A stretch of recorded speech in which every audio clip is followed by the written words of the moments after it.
Assalamualaikum warahmatullahi wabarakatuh. Nama saya Pargianto, mau tanya bahwa yang pertama adalah untuk menghindari riba ya Bu ya. Kebetulan sudah beberapa tahun yang lalu kami di Jamaah Masjid An-Nur Sari itu mengumpulkan yang namanya wakaf tunai Bu. Pada waktu itu saya pernah membaca artikel di sebuah majalah yang pada waktu itu Pak Joko Karyan ya.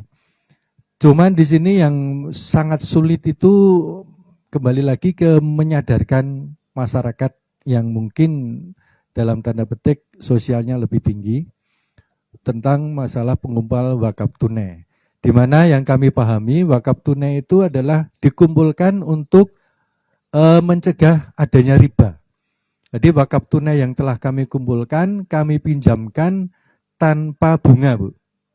Jadi berapapun pinjamnya, seperti tadi yang disampaikan, mau ngangsur berapa kali, berapa lama, nggak masalah, yang penting dikembalikan. Sebagaimana juga Rasulullah pernah mengatakan bahwa tahan pokoknya dan manfaatkan hasilnya. Itu. Nah, di sini yang kami masih perlu solusi atau bagaimana nanti jalannya, bagaimana kita untuk membesarkan pokok ini, Bu. Kalau wakaf tunai itu bolehkah dikumpulkan dari yang tadi infak sodakoh itu? Apakah itu diperbolehkan? Karena setahu saya dulu akadnya ini adalah untuk wakaf tunai yang mana itu nanti khusus hanya untuk dipinjamkan, tidak untuk yang lain. Demikian Bu, dan terima kasih. Mudah-mudahan kami mohon doanya supaya pokok ini bisa berkembang lebih jauh sehingga nanti benar-benar akan menghilangkan riba di masyarakat kita. Terima kasih. Assalamualaikum warahmatullahi wabarakatuh. Assalamualaikum warahmatullahi wabarakatuh. Tutup poin saja nggih, Ustazah. Di kantor kami itu ada koperasi, saya katakan koperasi konvensional gitu ya, karena memang ada jasa atau bisa dikatakan meskipun jasanya tidak besar tapi sudah ditentukan oleh pengurus.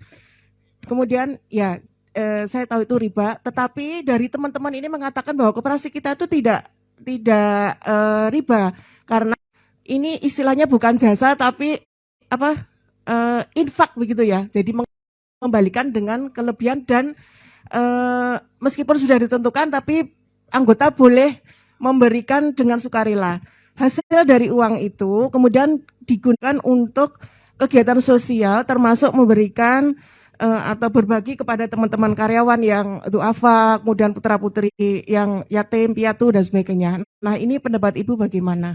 Matur nuwun. Assalamualaikum warahmatullahi wabarakatuh. Kegiatannya positif banget, Bu. Kegiatannya pasti dibalas sama Allah, gitu ya.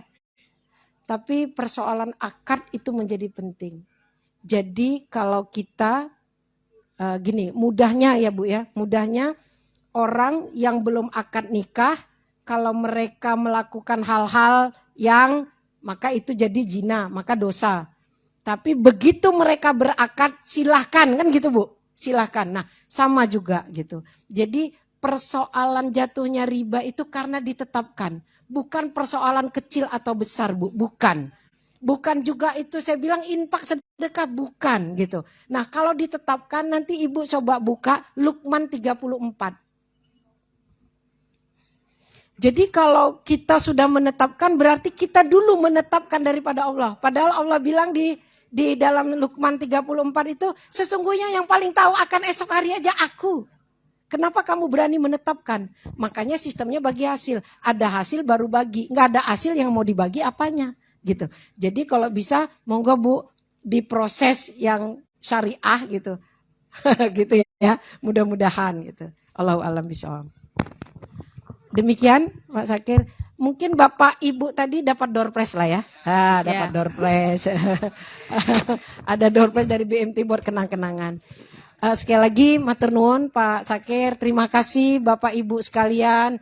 Saya berdoa mudah-mudahan kita diberikan kesehatan, diberikan rezeki, diberikan kekuatan lahir batin, mendapatkan anak yang soleh-soleha. Demikian, sekali lagi mohon maaf yang sebesar-besarnya. Billahi taufiq wal hidayah. Assalamualaikum warahmatullahi wabarakatuh. Waalaikumsalam. Beginilah teman saya alhamdulillah soleh-soleh. Ada Pak Furkon kemarin yang pernah memberdayakan ekonomi melalui pengajian. Ada Pak Untung. Nah ini Bu Rambe ini seangkatan sama saya di Muallimat. Ya, tidak usah memperkenalkan dari mana asalnya, sudah kelihatan Medan punya. Terima kasih banyak untuk berbagi. Ada konsepnya kemarin Pak Humaydi, konsep tentang ini prakteknya langsung pemberdayaan masyarakat. Ada satu pertanyaan, ada dilihat di internet, legal enggak BMT itu? Gamping, gimana itu? Iya, itu yang saya bilang tadi.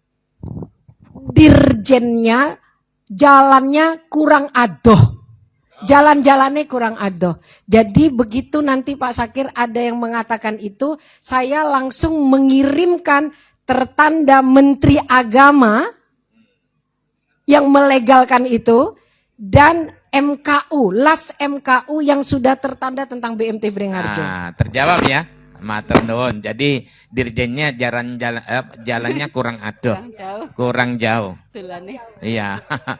Padahal sudah punya mengantongi izin. Matur nuwun. Jadi ini yang saya maksud. Kalau Cina itu punya konsep kongsi. Mereka modalnya tidak banyak, tapi karena bersatu, saya punya ini, saya punya waktu untuk mengelola, saya punya keahlian. Disitulah kemudian mereka bergabung. Saya membayangkan kopi ngaji, nanti setelah ada legalnya. Itu juga begitu. Mulai dari bapak-bapak, ibu-ibu dulu. Saya punya modal, saya tidak punya waktu. Ya, kita punya syirkah. Kenapa kita tidak memanfaatkan itu? Tapi modalnya yang utama adalah trust. Yang kedua adalah trust. Yang ketiga adalah trust. Kepercayaan. Mudah-mudahan Allah memberkahi kita dan Bu Rambe sekeluarga.